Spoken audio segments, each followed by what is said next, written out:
making your own cheese, this video is going to show you how to make your own fresh mozzarella. And I originally filmed this video very early on in my YouTube channel days, but since that time I've made this recipe a whole lot with my students and I've learned a whole lot. So I'm going to walk you through the original footage but teach you a little bit about what I've learned. So these are the ingredients. You're going to have a gallon of whole milk, and you do want to use whole milk, not ultra pasteurized, but you definitely want to use pasteurized milk just to make sure you don't have any bacteria risk. A teaspoon and a half of citric acid, and then just to make sure that we get this absolutely right, I use a quarter teaspoon of vegetable rennet and a quarter teaspoon of animal rennet both to make sure that we get the curds to form correctly. For the equipment, you want a really good clean stock pot. Stainless steel works best, a good thermometer, a sharp knife to cut your curds, a spoon or a ladle to stir your curds, a large colander. Smaller holes are going to work better. I use a reusable cheesecloth now that I wash in the washing machine. It works really well. A pair of cheap winter gloves, like Dollar Tree gloves, work really well for this, and then vinyl gloves to wear over top of them. And then a microwave safe bowl or a Pyrex dish, just something glass you can put in the microwave. I would not recommend plastic for this. And I have all of these things ready to go at the very beginning. To begin with, you want to start with a really clean area. Cheese is something that is going to take on whatever flavors that are around, but also if you are planning on keeping this around, it's going to grow bacteria as well. It's a very good surface for those types of things. It's got the perfect conditions to grow that. So your pot needs to be very clean, your area needs to be very clean, your stove, all of this needs to be sanitized. Wash it with soap and water and then sanitize it afterwards. So every single thing needs to be very, very clean. So the first thing you're going to do is take a teaspoon and a half of that citric acid and you're going to mix it with a cup of water.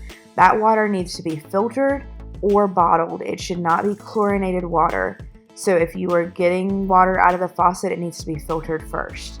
Then you are going to add that to your milk, your gallon of milk, in a pot and stir this very, very well. And make sure that it is incorporated all the way to the bottom of that pot. The other thing you can do is add this into the pot and then pour the milk on top of it. Then we're going to heat this very slowly to 90 degrees.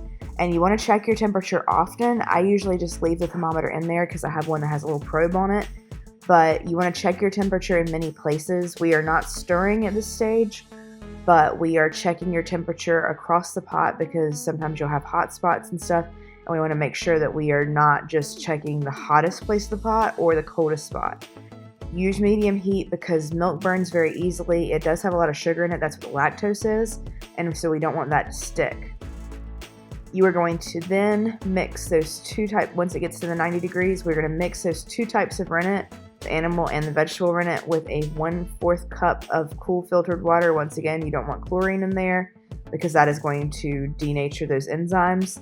And pour that into the milk, and we are going to stir for 30 seconds with a top to bottom motion. Don't go crazy with this, just very gently and slowly stir this.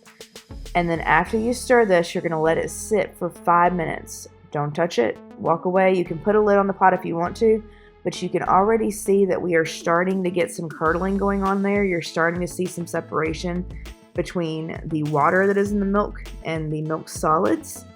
During this time, it's going to start separating into curds, which is the white part, and the whey, which is the liquid part. And it's going to look either like custard, which is like pudding, or kind of chunky and weird. If it looks like custard or looks chunky, the end product will generally work. I have found that the more of the whey that you can see, the better the end product is. But I've seen a lot of different batches that have worked, and once you have a clear separation that looks like this, you are ready to cut the curds. If it is not looking like this, you can let this sit for up to 30 minutes. So it kind of depends on how new your rennet is. Look at the expiration dates well and that kind of thing. But if you'll notice, we can see a very clear delineation of the milk solids, which is the curds, and the whey, which is the water that's in there. And so we are ready to start cutting the curds.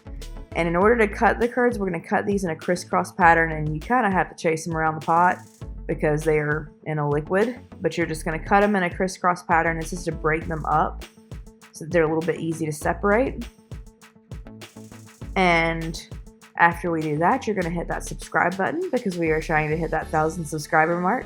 And once we get to that level, we are able to monetize. After that, you are going to pour your curds and whey into a cheesecloth lined colander. And since this video, I've discovered reusable cheesecloths, which cheesecloth is expensive. So reusable cheesecloths are amazing for this. They wash up really easily. I wash them with my dish towels. But wet the cheesecloth to keep it from falling down into the thing. And if you don't want to pour all of this at one time, you can also use a slotted spoon to just kind of scoop them in there. But pour all of that down in there and gather the corners of your cheesecloth and just squeeze out as much of that water, as much of that whey as you possibly can. And sometimes you have to rock it a little bit and work it to kind of get all of that out of there. Once you squeeze out as much of that water as you can, you're just going to plop those curds into a microwave safe bowl or a Pyrex, or into something that is microwave safe, just not something metal. And we are going to microwave that for 1 minute. And this is what you would do in hot water if you were doing this traditionally, but this is just a little bit easier way to do this. And then you're going to pour off the excess whey. And I have a pot underneath the colander, by the way. I'm not just dumping this into a colander. And then we are going to put this onto a cutting board. And this is the stretching phase. I need y'all to understand that I have Teflon hands. I don't have nerve endings left in them anymore from burning my hands so many times in culinary school. So I am not feeling this the way that you would. You will need some protection for your hands. And we'll talk about that in just a little bit.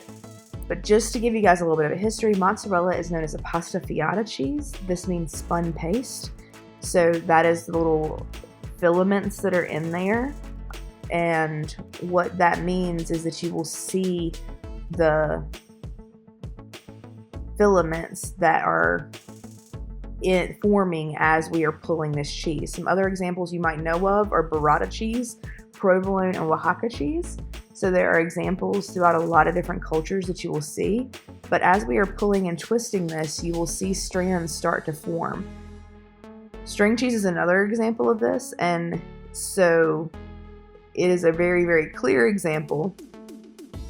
But this is the reason that we are spinning and twisting and pulling this. And it kind of forms up the way that bread does. You will start to see the strands break. And that means that we need a little bit more heat applied to this. So we're going to throw it back in the microwave for 30 seconds so that we are able to work this a little bit more. And then wipe down the board while it's in the microwave. And then we're going to continue stretching, pulling, and twisting to continue to form those strands. And it'll get a little bit easier after you have microwaved it. If the cheese is too hot, you're going to go grab a pair of like dollar store gloves or cheap gloves to put on underneath your vinyl gloves, and that is going to protect you from the heat. And just put the vinyl gloves on over top of those. It just gives you some insulation. If it stays smooth at this stage, you can proceed to the next step. If the strands start breaking again, go one more round in the microwave, go another 30 seconds. But if it is kind of staying smooth and you feel like you are ready to form it into your ball, you can start turning that under. I call this making the jellyfish, but you are turning the edges under to make a smooth top. And this is going to make your ball to make it like you see the balls of mozzarella in the store that you like. And then you get the pretty nice ball of fresh mozzarella that you see in the store. You can serve this immediately just like you would any mozzarella cheese for like a caprese salad or something like that. Or if you want to store it, you can store it in a saltwater brine and it's going to soak that up. This relaxed a little bit because it was pretty soft, but it tastes just like the mozzarella cheese that you get in the grocery store, except that you have made it yourself and it's awesome. You can make this with local milk, which would be absolutely incredible. Let us know in the comments if you decide to try this. I think it's really cool to have a connection to the things that you make, and it's really fun to make. And we thank you so much for joining us here on Mixing with Marks. Don't forget to hit that subscribe button, hit the like button, leave us a comment if you want to try this, and we will see you guys next week.